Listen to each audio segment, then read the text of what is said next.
नमस्कार.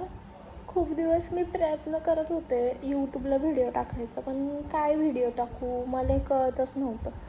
तर फायनली मी आज जाऊन विषय निवडला आहे की अभ्यास कसा करायचा. म्हणजे की मी खूप काही जिनियस वगैरे नाही आहे मी अभ्यास करायला कसं करायचं हे सांगायला. पण एक माझे जेवढे सल्ले आहेत ते तुम्हाला मी सांगते. तुम्हाला त्याचा जर फायदा होत असेल तर नक्कीच तुम्ही मला लाईक करा माझ्या चॅनलला. तर मी सुरुवात करते इथून की समजा तुम्ही कुठलीही डिग्री करून असू दे, कुठलीही एकदम म्हणजे की तुम्ही BCom करत असू द्या, तुम्ही सायन्सला असू द्या, तुम्ही आर्ट्सला असू द्या, तुम्ही CA करत असू द्या, तुम्ही CS करत असू द्या, तुम्ही शाळेत असू द्या. तर तुम्ही पहिलं काही मुलं अशी असतात की असं समजतात की मी खूप ढ आहे, माझ्याकडून काय हे होणार नाही, तर मी ते करणारच नाही.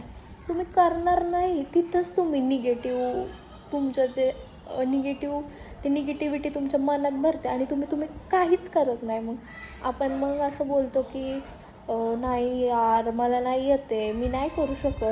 मग तेच जर तुम्ही पॉझिटिव्हली बोलला की हां मला हे येतं आणि मी हे करू शकतो, तर तीच जी न येणारी गोष्ट तुम्हाला यायला लागेल. म्हणजे लगेच तर नाही येणार, पण येईल हळूहळू. आणि समजा आता तुम्हाला एखादा धडा अवघड जातो आहे, तर तुम्ही तो धडाच असा त्याच्याकडं दुर्लक्ष करता किंवा म्हणता की ती बोरिंग आहे हा धडा. पण त्यालाच तुम्ही इंटरेस्टिंग बनवायचा प्रयत्न करा, नक्कीच तुम्हाला तो सोपं जाईल. म्हणजे की आता समजा तो धडा बोर होत आहे ना, तर तुम्ही तो एकदा वाचून तो काही तुम्हाला येणार नाही. त्यामुळे तुम्ही त्याला रिवाईज करायला लागेल 2-3 वेळा. जेव्हा तुम्ही 3 वेळा तो धडा वाचाल त्याच्यानंतर तो तुम्हाला सोपं वाटायला जाईल. आणि अशीच जर एखाद्यांना आवडत्या गोष्टी आहे, तर ते तुम्हाला म्हणजे त्यांना आवडतं करून घ्यायचं आहे, तर तुम्ही त्याला रिवाईज करा. म्हणजे की त्याला असं आता समजा तुम्हाला गाणं कसं लगेच पाठ होतं लिरिक्स गाण्याच्या. म्हणजे की आपल्याला एखादं नवीन गाणं आलं की दुसऱ्या दिवशी ते आपलं तोंडपाठ असतं. कसं काय? कारण ते आपण ते आवडून घेतो. पण हेच जर अभ्यासाच्या गोष्टीत तुम्ही अभ्यास करायला लागला, एखादी कन्सेप्ट तुमची पाठ नाही होते, तर तुम्ही ती सोडून देता बोर आहे म्हणून. पण तीच तुम्ही करा ना, खूप वेळा करा, वाचा. एकदा नाही, दोनदा नाही, 4दा वाचा.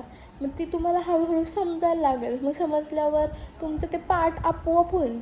जेव्हा तुम्ही गोष्ट ती समजून घेता ना, तेव्हा तुमचं पाठ आपोआप व्हायला लागतं. आणि म्हणजे मी मुलांसाठी सांगते, जे शाळेतले वगैरे मुलं आहेत त्यांच्यासाठी, की तुम्ही ना थोडंसं सकाळी मेडिटेशन करा. मेडिटेशन केल्याचा आहे ना खूप फायदा आहे. जर तुम्हाला शक्य असेल तर तुम्ही रोज महादेवाच्या मंदिरात जावा. तिथं महादेवाच्या पिंडीला एक तांब्या पाणी घाला आणि तिथंच तुम्ही मेडिटेशन करा. इतकं छान वाटतं ना, मी स्वतः करून पाहिलं आहे. इतकं छान वाटतं ना, म्हणजे दिवसभर तुमचा दिवस इतका छान जातो. आणि तिथं जे मेडिटेशन करता ना तुम्ही मंदिरात, तो झाडांचा आवाज, पक्ष्यांचा आवाज, की खूप असं नॅचरल वाटतं आणि खूप छान मेडिटेशन तिथं होतं. त्यामुळे तुम्ही नक्कीच करा. आणि जरी तुम्ही समजा तुमच्याकडं नाही आहे शक्य मेडिटेशन करायला, तर तुम्ही एक 5 मिनटं फक्त डोळे झाकून शांत ओम नमः शिवाय ही चॅन्टिंग करा. तर नक्की तुम्हाला त्याचा फायदा होईल. माझ्यासाठी हे एवढं नक्की करून बघा. आणि जर तुम्हाला माझा व्हिडिओ आवडला असेल तर नक्कीच लाईक करा आणि माझ्या चॅनलला सबस्क्राईब करा. थँक्यू.